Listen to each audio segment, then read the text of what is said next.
Olá, gente. Hoje continuamos aqui o nosso curso 360, chegando já na parte final do estudo de economia brasileira. Hoje chegamos ao governo Lula. Então, o nosso tema de hoje são os 8 anos do governo Lula, política econômica, o ambiente econômico, a conjuntura do governo Lula.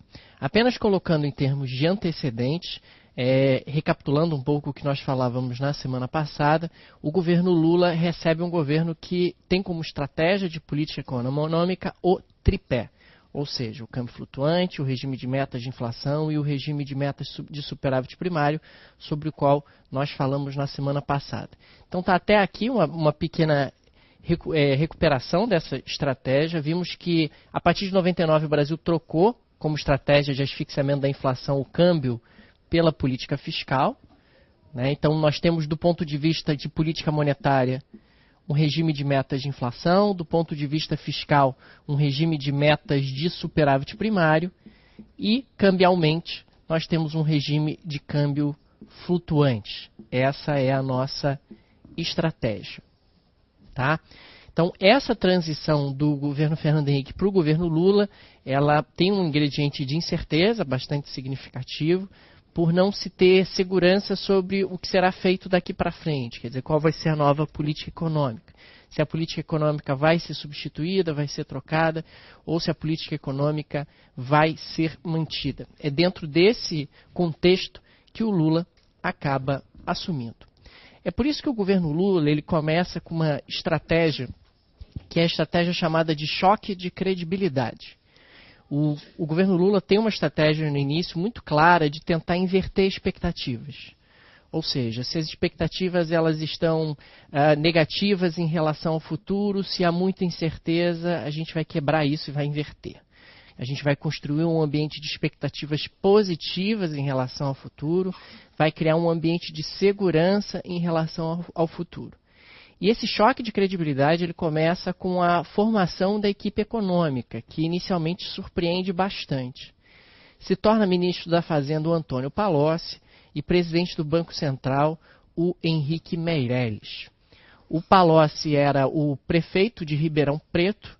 O Palocci acaba renunciando ao cargo de prefeito de Ribeirão Preto para se tornar ministro da Fazenda. E o Meirelles tinha acabado de ser eleito deputado federal pelo PSDB de Goiás e renuncia ao mandato de deputado federal para assumir o cargo de presidente do Banco Central. Então foi um pouco surpreendente, eram duas pessoas que já estavam eleitas e já tinham lá a sua vida, e o governo Lula chama essas duas pessoas para formar o núcleo duro da política econômica, que passa a ser justamente o Antônio Palocci e o Henrique Meirelles. O Antônio Palocci ele era considerado um petista mais moderado, em comparação, por exemplo, com o Aloysio Mercadante, que sempre tinha sido o favorito. Caso o Lula se tornasse presidente, acreditava-se que o Mercadante seria o ministro da Fazenda. O Palocci era bem diferente do Mercadante, o Palocci era muito moderado, o Palocci era um cara que falava muito pouco. Aliás, a comparação do Palocci com o Manteiga nesse sentido é absolutamente gritante, porque o Manteiga era verborrágico, falava demais, e o Palocci não. O Palocci falava de menos, e ministro da Fazenda tem que falar de menos mesmo. Porque qualquer tipo de declaração mal interpretada pode gerar impacto nas expectativas e na economia, de uma forma real. E por isso o Palocci tomava muito cuidado, ele passava inclusive uma impressão de que media cada palavra que era dita, ele falava de forma muito devagar, com muito medido cada discurso dele, era milimetricamente construído. E o Meirelles ainda é um banqueiro profissional, hoje é ministro da Fazenda, e o Meirelles tinha sido presidente mundial do Bank Boston. Quer dizer, foi o primeiro não americano a ser presidente global de uma instituição americana de primeira linha. O Fed abriu uma exceção para ele, ele jurou sob a Bíblia, aquelas coisas bem de americanos, que vai respeitar a Constituição americana, etc. Era um banqueiro profissional, um profundo conhecedor do mercado, um profundo conhecedor de economia. E claro que o governo Lula começa escolhendo esses dois nomes como maneira de tentar já dar o seu cartão de visitas e tentar quebrar, inverter expectativas que estavam bastante deterioradas, quebrar o ambiente de incertezas que havia se formado e mostrar que a economia brasileira ia deslanchar, que a economia brasileira ia andar dali para frente. Bom, então nós temos aqui Antônio Palocci como ministro da Fazenda e Henrique Meirelles como presidente do Banco Central. Um detalhe importante é que o Henrique Meirelles, assim como seu antecessor, o Armínio Fraga, terá muitíssima autonomia de condução da política monetária. Aliás, essa foi uma condição que aparentemente ele colocou para aceitar a sua escolha. O presidente do Banco Central ganhou status de ministro quando Meirelles se torna presidente do Banco Central, não tinha antes. E o presidente do Banco Central vai ter, ou melhor, o Banco Central como um todo vai ter bastante autonomia, vai ter uma continuidade na autonomia que tinha antes. Cuidado, autonomia é diferente de independência do Banco Central. Independência do Banco Central é o que existe nos Estados Unidos. Nos Estados Unidos, a presidente do Banco Central, a Janet Yellen, tem independência. O que significa isso? Ela não pode ser demitida pelo Trump. Não pode. Ela não pode ser removida pelo Congresso. Não pode. O presidente do Banco Central ele é escolhido pelo presidente da República nos Estados Unidos. Ele é sabatinado pelo Senado. Sendo aprovado pelo Senado, ele é empossado e tem um mandato. E aí ele só pode ser removido pela via judicial, caso ele cometa algum tipo de crime. Então, durante o período de vigência do mandato, você pode fazer o que você quiser como presidente do Banco Central. No Brasil, isso não existe, nem nunca existiu. No Brasil, o presidente do Banco Central pode, a rigor, ser demitido a qualquer momento pelo presidente da República. Mas, dentro de uma estratégia que começou com o Fernando Henrique e continua com o Lula, o presidente do Banco Central passa a ter bastante autonomia. Pelo menos, ele demonstra ter autonomia, o executivo se esforça para demonstrar que tem autonomia, com pequenas coisas. Às vezes, quando o Lula era questionado sobre a política monetária, ele se dava de desentendido e dizia, fala com o Meirelles é que decide isso. Mostrando justamente, tentando passar o tempo inteiro uma mensagem de que o Banco Central tem autonomia, o Banco Central faz o que quiser. Qual a importância ou o que está por trás da estratégia de demonstrar que o Banco Central tem autonomia? É o seguinte, se você acredita que o Banco Central tem autonomia, que o Banco Central vai perseguir a meta de inflação que foi estabelecida, você passa a ter uma expectativa de inflação mais baixa ou mais alta? Mais baixa. Se você acredita que o Banco Central tem autonomia, se você acredita que o Banco Central tem credibilidade, está fazendo o trabalho dele e o executivo não vai perturbá-lo por conta de uma agenda política, você passa a ter uma expectativa de inflação mais baixa e aí vira para ser autorrealizável. Quer dizer, se todo mundo acha que a inflação será mais baixa, ela fica mais baixa. Então, essa é uma estratégia que começa com o Fernando Henrique e com o Lula continua muito bem desempenhado. O Lula era muito habilidoso em relação a isso. Passar uma enorme autonomia para o Banco Central, sugerir que o Banco Central tinha uma enorme autonomia. Eu lembro, inclusive, quando o vice-presidente, que era o Zé Alencar, reclamava da política monetária do Banco Central, dizia que era um absurdo, que o juro era alto. É claro que ninguém é garoto, o Zé Alencar não era um homem novo. Aquilo ali ninguém me convence que não é combinado, né? Porque o Zé Alencar, quando reclama da política monetária, ele passa duas mensagens. Mensagem 1, eu sou um industrial, me solidarizo com a indústria brasileira, que acha essa política monetária um absurdo, etc. Mensagem 2, eu sou o vice-presidente, não posso fazer nada, porque o Banco Central tem autonomia. Então, de uma maneira muito discreta, você passa a mensagem que você quer passar. E, de novo, se você acredita que o Banco Central tem autonomia, que o Banco Central faz o que quiser, isso, na prática, ajuda a baixar a inflação. Às vezes as pessoas não entendem muito bem, por que se preocupa tanto em escolher qual o nome da equipe econômica e tal. Toda vez é a mesma coisa. Qual é o nome da equipe econômica do Fernando Henrique? Qual é o nome da equipe econômica do Lula? Qual é o nome da equipe econômica da Dilma, do Temer, etc. Por que as pessoas se preocupam tanto com nomes da equipe econômica? Porque nomes da equipe econômica fazem toda a diferença. O cara pode ser um idiota completo, mas se as pessoas acreditam que ele é bom, isso tem um impacto sobre as expectativas e a economia anda só por causa do nome dele.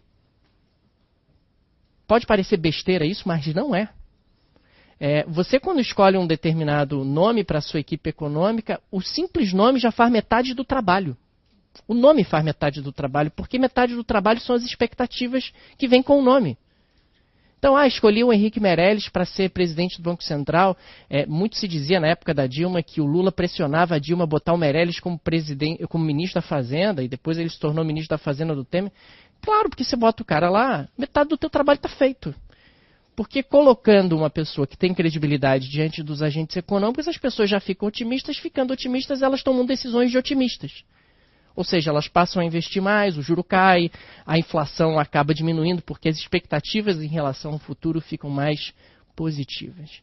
Então, é por isso que você sempre se preocupa muito com os nomes que são colocados à frente da equipe econômica, e o Lula entendeu muito bem isso desde o início, de que a escolha dos nomes fariam toda a diferença. A escolha dos nomes faria toda a diferença. E fez.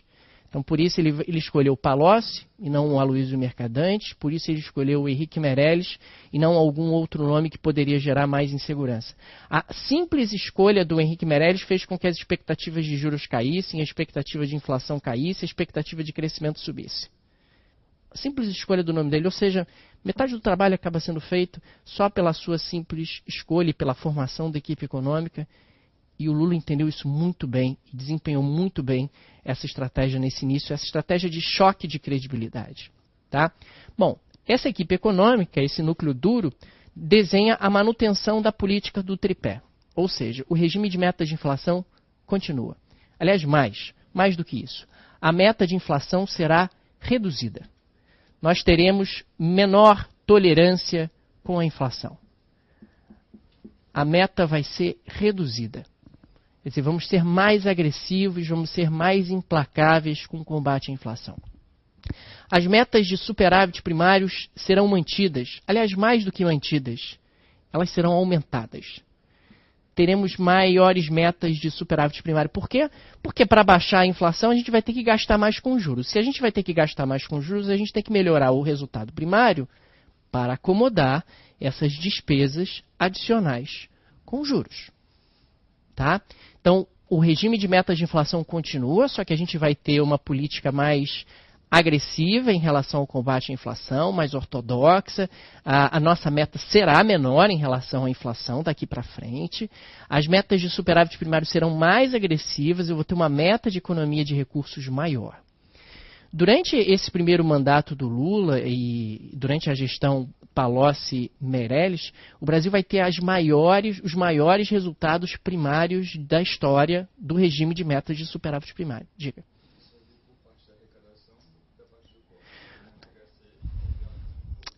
Nesse momento aqui vai vir principalmente através do corte de despesas. Você vai ter algum aumento de impostos também, mas o corte de despesas é o primeiro movimento, é o movimento mais significativo. Tá? E o câmbio flutuante continua. Eu, Banco Central, não vou intervir na taxa de câmbio, não vou tentar controlar a taxa de câmbio como acontecia no passado. Então, isso aqui é a espinha dorsal da estratégia da política econômica do primeiro mandato do Lula. Ou seja, nós vamos ter realmente uma recuperação da credibilidade, eu vou baixar a inflação, eu vou melhorar os resultados de superávit primário, eu vou melhorar realmente a gestão da equipe econômica ou da política econômica para que nós possamos ter um pouco mais à frente uma casa arrumada e, consequentemente, espaço para aceleração do crescimento econômico. Então, eu vou ter uma meta de inflação mais baixa, quer dizer, eu vou tolerar menos inflação, eu vou ter uma meta de superávit primário mais alta para acomodar os gastos maiores com os juros que eu teria a partir de agora para baixar a inflação, e vamos em frente. O nosso objetivo é justamente tentar sanear a situação macroeconômica e abrir espaço para um crescimento um pouco mais à frente. Andando mais um pouco, gente, um detalhe importante, aí é lançado o programa Bolsa Família, né, que acaba, ele junta uma série de programas sociais que já existe e aumenta bastante a sua capilaridade e o seu volume. É um programa de transferência de renda condicionada. A transferência de renda condicionada, ela entra dentro de uma lógica de ajudar quem precisa do Estado e não ajudar todo mundo. Transferência de renda condicionada está ligado à focalização de políticas públicas, que se tornou uma tendência no mundo nos anos 80 e 90. Ou seja, o Estado tem que ajudar todo mundo? Não. O Estado tem que ajudar quem precisa do Estado. O Estado tem que dar escola grátis para todo mundo? Não. O Estado tem que dar escola grátis para quem não consegue pagar. O Estado tem que dar saúde grátis para todo mundo? Não. O Estado tem que dar saúde grátis para quem não consegue pagar. Né? Então você cria uma segmentação onde as políticas públicas deveriam estar mais focadas em quem efetivamente precisa delas. É dentro dessa lógica que entra o programa Bolsa Família e o programa de transferência de renda condicionada. Qual é a grande vantagem disso? A vantagem é, primeiro, é mais barato. Você ajuda quem precisa do governo, não ajuda todo mundo. E segundo, é muito mais eficiente, porque tem um impacto muito maior, justamente porque você está atacando cirurgicamente. Mundialmente falando, então, não é só a transferência de renda condicionada. No Brasil ficou apenas a transferência de renda condicionada. Mas essa agenda de reformas, globalmente falando, de políticas públicas focalizadas, envolveriam toda uma gama de alterações, onde o governo deveria passar apenas a ajudar quem precisa do governo. O Brasil tem um péssimo hábito, é um hábito antigo, que o governo ajuda quem não precisa dele e dá muito dinheiro para quem não precisa dele. O governo gasta muito dinheiro, essa é a história do Brasil até hoje, gasta muito dinheiro com quem é rico e pouco dinheiro com quem é pobre. O governo brasileiro, nesse sentido, tem um histórico longo, nesse sentido, de não contribuir para diminuir desigualdade, mas para aumentar a desigualdade. O Bolsa Família contribui para diminuir desigualdade, efetivamente, porque é uma política focalizada. É uma política focalizada.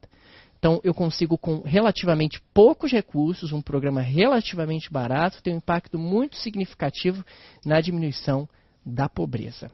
Tá? Voltando para lá, então, no ano de 2003, apenas marcando aqui o ano de 2003, nós temos aumento de juros, justamente para baixar a inflação, né? Baixar a inflação para a nova meta que agora vai ser mais baixa, corte de gastos para atingir a nova meta de superávit primário, o que, claro, acaba tendo um impacto bastante negativo sobre o crescimento econômico. O crescimento econômico no ano de 2003 é muito ruim, muito fraco o crescimento econômico no ano de 2003 e está relacionado a essa estratégia de tentar baixar a inflação, de tentar melhorar os resultados fiscais, de tentar alinhar o funcionamento da economia.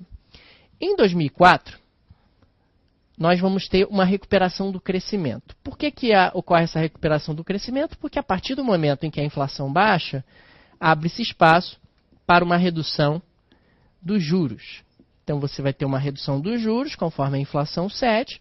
A redução dos juros abre espaço para a recuperação do consumo, do investimento e do próprio crescimento econômico. Então o ano de 2004 é inclusive um ano de bom crescimento. O crescimento no ano de 2004 ultrapassa a linha dos 4%, é mais de 4% o crescimento no ano de 2004, em grande medida impulsionada por um ambiente de estabilidade macroeconômica, impulsionado por um ambiente de inflação baixa, impulsionado realmente por um contexto macroeconômico muito mais favorável do que do ano anterior. Então, a gente tem uma recuperação do crescimento econômico no ano de 2004, em grande medida puxada pela redução de juros que se torna possível depois que a inflação converge para patamares mais baixos e que a estratégia realmente de desinflação no Brasil acaba funcionando. Bom, o ano de 2004 também é marcado pelo acúmulo de reservas internacionais. Como assim? Vamos falar um pouco sobre o contexto aqui. Olha. Então nós temos aqui o Brasil, ano de 2004. O governo brasileiro toma a decisão, essa é uma decisão do Banco Central, de começar o acúmulo de reservas internacionais no país. É importante destacar o seguinte, internacionalmente, lá fora, os Estados Unidos estavam com uma política monetária fortemente expansionista. A política monetária dos Estados Unidos estava fortemente expansionista. Aliás, era a política monetária expansionista, mais expansionista da história dos Estados Unidos até então. Então, havia muita liquidez disponível no sistema financeiro internacional. Uma grande quantidade de dólares disponível no sistema financeiro internacional por conta de uma política monetária fortemente expansionista sendo feita pelos Estados Unidos. E no Brasil? Bom, no Brasil, nós estávamos com um juro bastante alto embora o juro tivesse sendo diminuído, ele não diminuiu no mesmo ritmo que a inflação caiu. Então a gente estava com um juro real muito alto, tá? Um juro real muito alto. E esse juro real muito alto também se associava a um ambiente onde o risco Brasil estava desabando. Eu lembro quando o Meirelles assumiu a presidência do Banco Central, ele disse que antes do final do mandato dele, da gestão dele, o risco Brasil seria 300 pontos.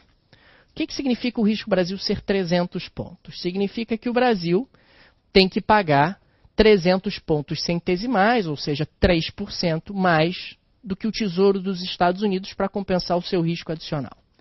Agora, 300 pontos centesimais, 3% em termos reais, tá? Não em termos nominais, descontada a inflação.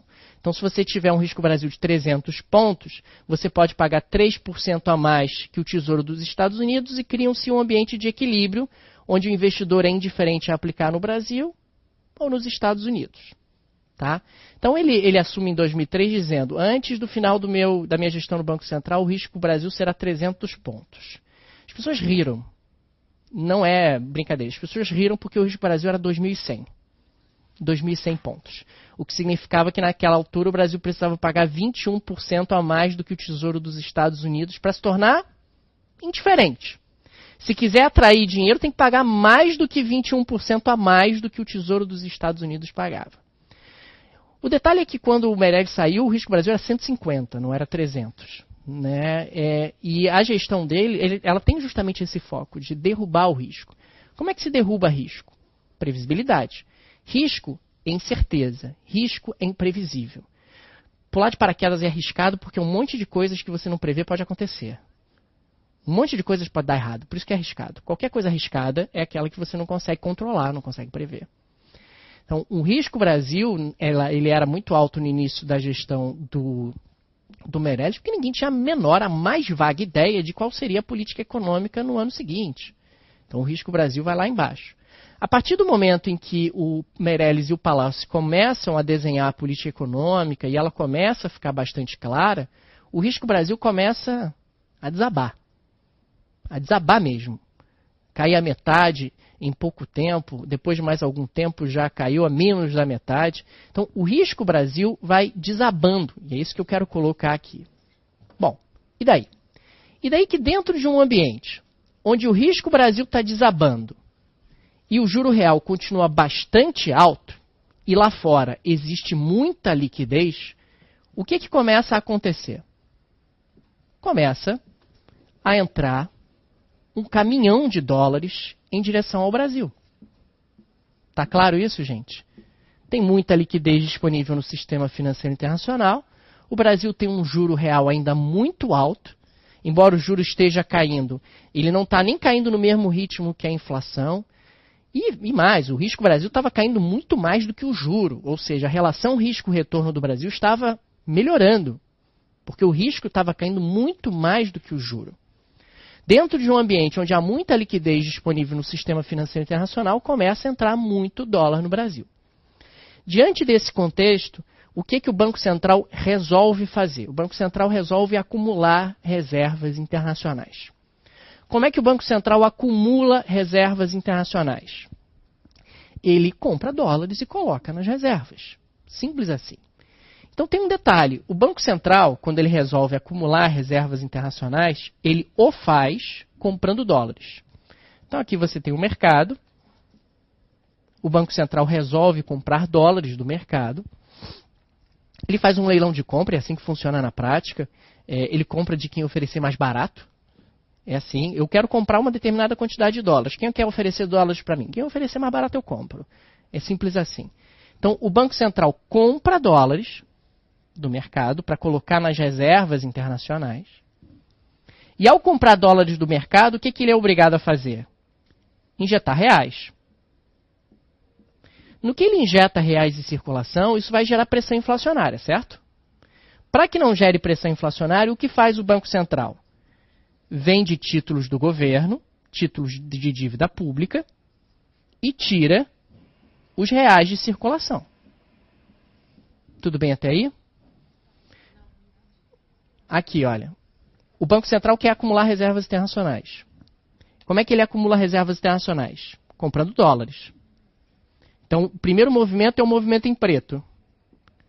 Ele compra dólares e para comprar dólares ele paga em reais. Pagando em reais, ele está jogando reais em circulação. Jogando reais em circulação, isso vai gerar inflação. Para que não gere inflação, ele faz, paralelamente a esse movimento de compra de dólares, uma operação de venda de títulos. Ele vende títulos públicos, no que ele vende títulos públicos, ele recebe reais pela venda do título público e tira os reais de circulação. Então, o acúmulo de reservas internacionais, e é isso que eu quero que vocês observem, ele acontece mediante dívida interna. Aumento de dívida interna. Num primeiro momento, o que o Brasil faz com esses dólares que vai acumulando nas reservas? Começa a pagar dívida externa.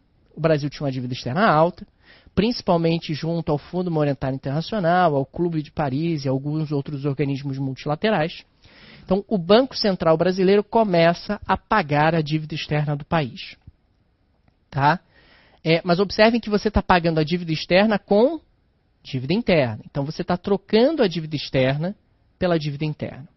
Bom, qual é a grande vantagem de trocar a dívida externa pela dívida interna? A grande vantagem é que é melhor dever em reais do que dever em dólares. Afinal, o real é a nossa moeda, real a gente gerencia, real a gente cobra impostos. É muito melhor dever em reais do que dever em dólares. Qual é a grande desvantagem? A dívida em reais é muito mais cara. Tá? O juro cobrado pelo FMI, por exemplo, é ridiculamente baixo. Porque o juro cobrado pelo FMI é juro subsidiado. São os países membros do fundo que depositam lá dinheiro no fundo. E aí o fundo acaba emprestando por juros muito pequenininhos. O grande problema de dever para o FMI é que o FMI é um saco, faz milhares de exigências, se mete em tudo, porque todo crédito barato é chato. Se você já tentou pegar um empréstimo, saiba que todo empréstimo fácil é ruim. Fácil é ruim. Se é automático, empréstimo automático, ruim. Empréstimo automático, empréstimo fácil é ruim, é caro. Porque se do outro lado a pessoa está disposta a correr muito risco, é porque ela quer ser compensada com uma taxa de juros bastante elevada. O crédito bom é aquele difícil, é aquele caro, burocrático, que demora, que você tem que fazer um montão de provas e trazer um monte de comprovantes, etc. Então, o que acaba acontecendo é que você troca uma dívida externa barata por uma dívida interna mais cara. Faz sentido? Faz. Porque você diminui bastante a vulnerabilidade da economia brasileira. Mas tem um custo financeiro, é isso que eu quero que seja colocado. E esse custo financeiro ele é levado em consideração pelo próprio Banco Central. O fato é que essa estratégia ela vai continuar. Tá? O Banco Central vai pagar quase a integralidade da dívida externa e vai continuar comprando dólares e aumentando as nossas reservas internacionais. Tanto que, em 2008, pouco antes da crise de 2008, o Brasil já tinha aproximadamente 200 bilhões de dólares em reservas internacionais, depois de já ter pago quase que integralmente o valor da dívida externa. Tá? As nossas reservas internacionais entre 2004 e 2008 são aproximadamente multiplicadas por 10. Multiplicadas por 10, o que vai ser muito importante do ponto de vista do equilíbrio do balanço de pagamentos. Claro, o investidor estrangeiro agora olha para o Brasil e pensa, puxa, vou botar dinheiro no Brasil, porque afinal o Brasil tem reservas internacionais muito volumosas, qualquer balanço que tenha no balanço de pagamentos, o Banco Central tem reservas para cobrir e a coisa vai ficar sob controle. Diga.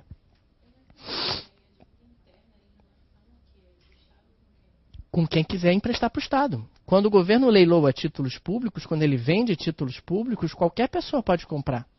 Pode ser um banco, pode ser uma pessoa física, pode ser um investidor estrangeiro. Quem quiser comprar. Quem for possuidor de títulos do governo, o governo passa a ser devedor junto a essa pessoa. Na prática, para o governo não faz a menor diferença. Contando que os reais sejam utilizados para pagar e ele tire reais de circulação, está tudo bem. Quem comprou o título do governo, para o governo não faz diferença. Tá? Então, quando você está olhando um ambiente do ponto de vista das contas externas, esse primeiro mandato do Lula ele vai ser, sem dúvida nenhuma, uma inflexão muito importante. O Brasil, a partir desse momento, e de lá para cá, isso se tornou uma realidade, gente, nós deixamos de ter problemas de balanço de pagamentos. Simplesmente deixamos de ter. Porque agora a gente passou a ter um volume de reservas internacionais pesado, um volume de reservas internacionais muito representativo. Aliás, hoje o volume de reservas internacionais do Brasil já está em quase 400. A gente vai até continuar depois falando um pouco sobre isso. Mas esse movimento começa em 2004, na gestão do Meirelles, onde ele decide acumular reservas internacionais. Mais uma vez, não é um movimento gratuito. O Brasil acumula reservas mediante aumento da dívida interna. Num primeiro momento, essas reservas vão sendo utilizadas para pagar a dívida externa. Depois que a dívida externa está praticamente quitada, o Brasil começa aí verdadeiramente a aumentar o volume de suas reservas. Aumentar o volume de suas reservas, aumentar o volume de suas reservas, e com isso passa a ter um colchão de proteção para oscilações externas muito interessantes. O que eu quero que vocês observem é que nós aproveitamos um ambiente internacional favorável e interno também bastante favorável. Afinal, o desabamento do risco Brasil era algo muito positivo para o acúmulo de reservas internacionais. Uma outra observação importante é que a partir de 2006, o Brasil passou a ser considerado credor externo líquido. O que significa isso? Significa que as nossas reservas internacionais passaram a superar o montante da dívida externa. O montante da dívida externa incluindo dívida externa pública e privada. Dívida externa é dever em dólares. O governo pode dever em dólares, os agentes privados também. Então, se você passou a ter aí um volume de reservas internacionais superior à dívida externa, você se tornou credor externo líquido. Por quê? Porque a maior parte dessas reservas internacionais estão em títulos do Tesouro dos Estados Unidos. É isso que o Banco Central acaba fazendo na prática. Ele acaba comprando títulos do Tesouro dos Estados Unidos, e ao comprar títulos do Tesouro dos Estados Unidos, o Tesouro dos Estados Unidos passa a dever para o Banco Central do Brasil. Trocando em miúdos, tem mais gente devendo ao Brasil do que o Brasil devendo lá fora. Tá? É interessante porque é a primeira vez na história do Brasil que nós passamos a ter um comportamento como esse. Qual é a implicação prática disso? Qual é a implicação prática de você se tornar credor externo líquido? A implicação é a seguinte: no passado, se a gente pegar lá a República Velha, que a gente analisou e etc., sempre que o câmbio desvalorizava, o governo se tornava mais devedor, certo? O governo precisava de mais R$1.000 para comprar libras, para pagar a dívida externa, o governo passava a dever mais. Agora, toda vez que o real se desvaloriza, o governo se torna mais credor. Porque como devem ao governo brasileiro em dólar, se o preço do dólar sobe, o crédito do governo brasileiro em relação ao resto do mundo aumenta. Não é por acaso que de lá para cá a gente tem vivido um ambiente curioso, onde sempre que o real se desvaloriza, sempre que o dólar se valoriza, o resultado do Banco Central melhora. O resultado das contas públicas melhora, impactado pelo setor externo. De novo, se o governo brasileiro tem mais crédito do que débito em relação ao resto do mundo, se eu tenho mais crédito do que débito em dólar, se o preço do dólar sobe, o meu crédito em dólar, calculado em reais, sobe também. Consequentemente, o resultado das contas do governo acaba melhorando. Isso de lá para cá se tornou uma realidade, é uma realidade até hoje.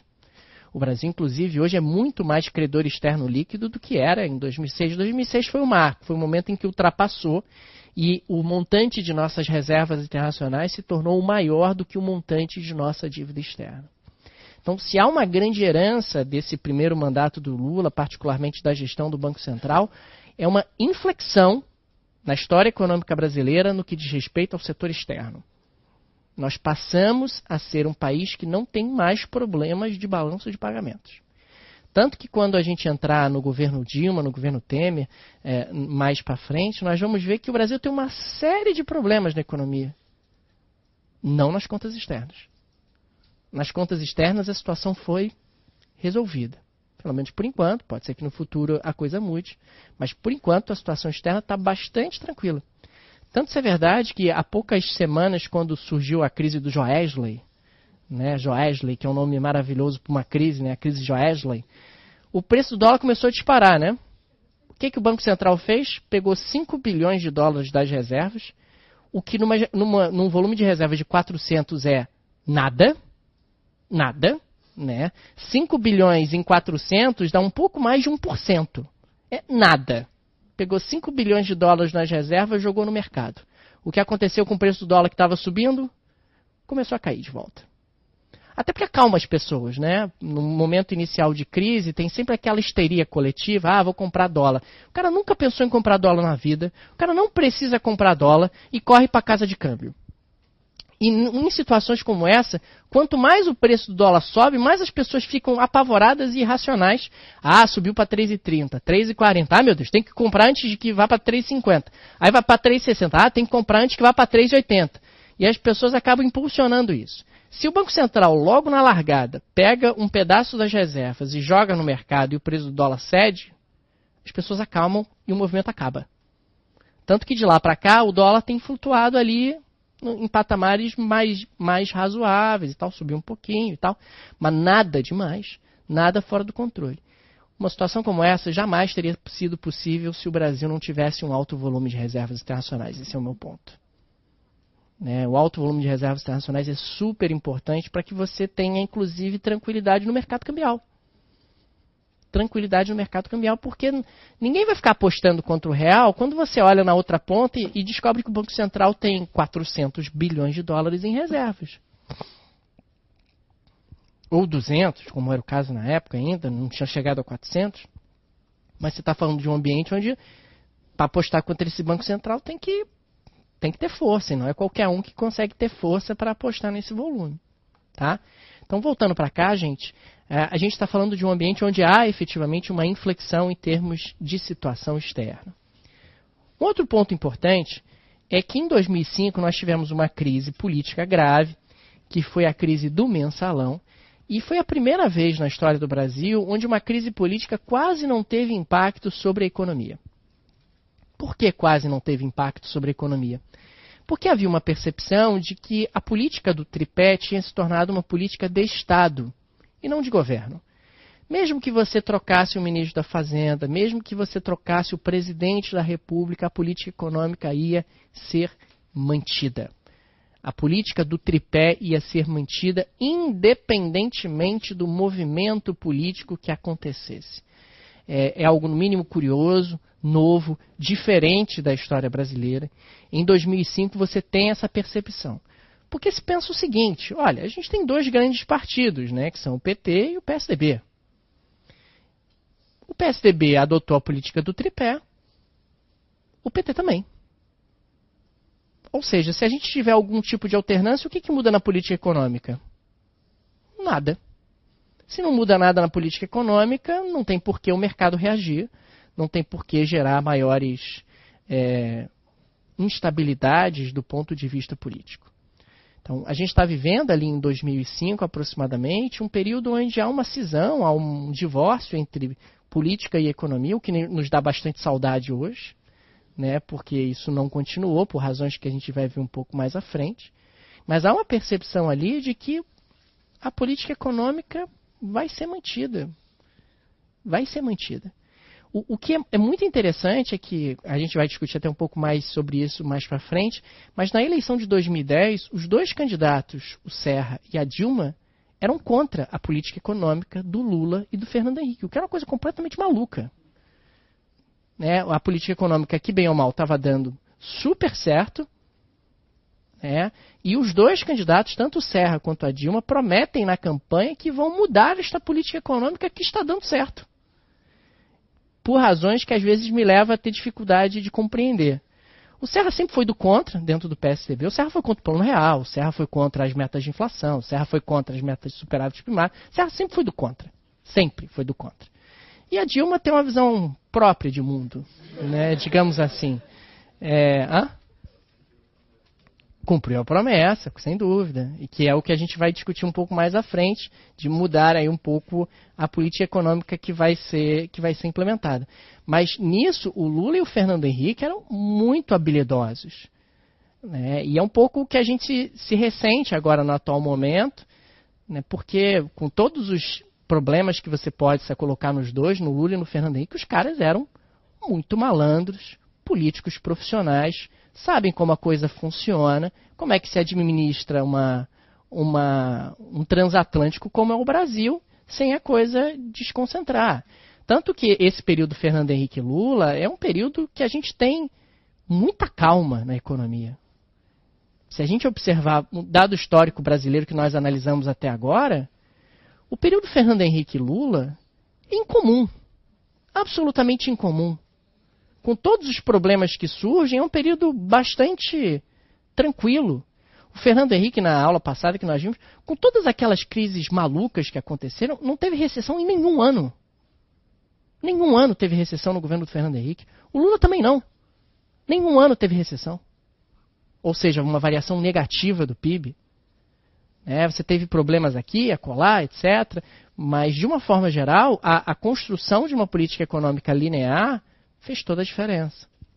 Então, voltando para cá, a cisão entre política e economia, quer dizer, aparentemente pode trocar, porque vai continuar sendo exatamente a mesma política econômica. É bem antes da eleição de 2010, como eu disse, em que os dois principais candidatos vão prometer mudar, dizendo que essa política econômica está antiquada, que essa política econômica tem que ser substituída. No final do primeiro mandato, em 2006, a situação econômica parecia mais ou menos resolvida. Ou seja, nós acumulamos reservas internacionais, estamos caminhando aí para nos tornarmos credores externos líquidos. A inflação está sob controle, está super baixa. A gente baixou a meta de inflação. A meta de inflação está muito mais baixa do que antes. Nós estamos falando de um ambiente onde também os resultados fiscais do governo estão ótimos. O Palocci, ali no final do primeiro mandato do Lula, estava conseguindo superávites primários de 4% do PIB. Puxa, era muita coisa, era muito superávit primário. Foi dentro desse contexto, em 2005, que o Palocci vai propor pela primeira vez teto de gastos. O argumento do Palocci na época, que fazia bastante sentido, cara, se a gente congelar a situação do jeito que está, a dívida brasileira vai começar a desabar. Vamos botar um teto de gastos. Na época, a ideia dele era um teto onde os gastos poderiam ser aumentados no ritmo da inflação mais o crescimento do PIB.